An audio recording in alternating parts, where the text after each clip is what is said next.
Mukti, Mr. Tanjan, and then Professor Swaran Singh, the impact of the Dalai Lama's visit and what India and China perhaps can do, taking a lesson from the past, the history of the two countries to make things better. A very quick if point. I believe our friend from Beijing, that Indian government is making a statement by allowing Dalai Lama to go to Arunachal Pradesh. Yes, let us look at it from this angle. Number one, India is asserting that, number one, Arunachal is an integral part of India. Right. Number two, Dalai Lama is a respected guest of India. Right. Number three, he has freedom to go to any part of India. And third is, now I think the next step for India is to tell the world how much we respect Dalai Lama is to give him Bharat Ratna. Right. Bharat Ratna. Right. To give him Bharat Ratna. Right. To honor him with Bharat Ratna, which is the highest civil Mr. award. Tanjan, very quickly.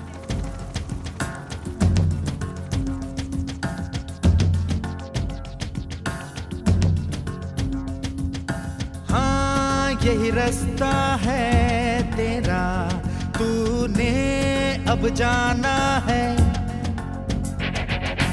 हाँ, यही सपना है तेरा, तूने पहचाना है।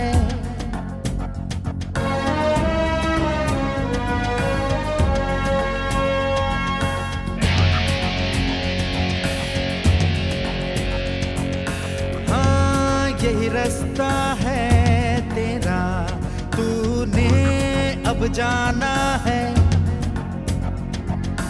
हाँ, यही सपना है तेरा, तूने पहचाना है। तुझे अब ये दिखाना है।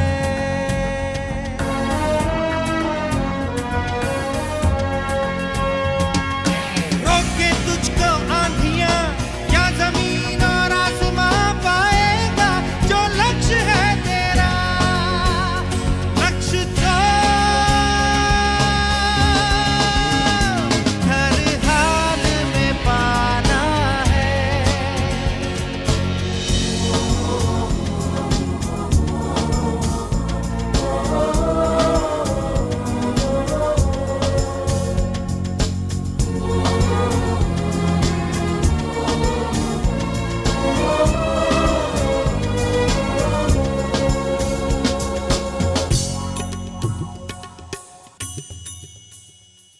हिम्मत से जो Firstly, messenger of Indian ancient thought.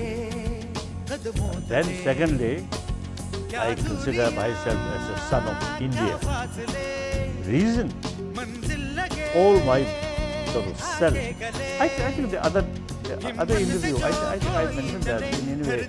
You see, every brain of my brain, every part of brain.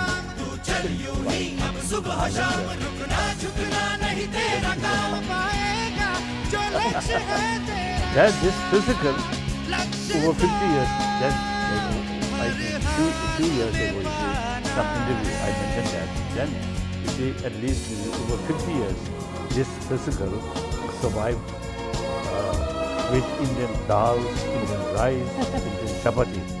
So therefore, mentally, spiritually, physically, I am son of India. I am son of India. I am son of India. हाँ, यही रास्ता है तेरा, तूने अब जाना है।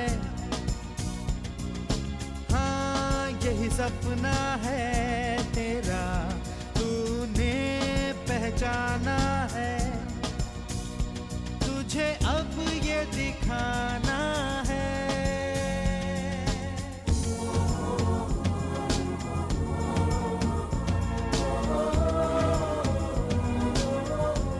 Dalai Lama is to give him Bharat Ratna.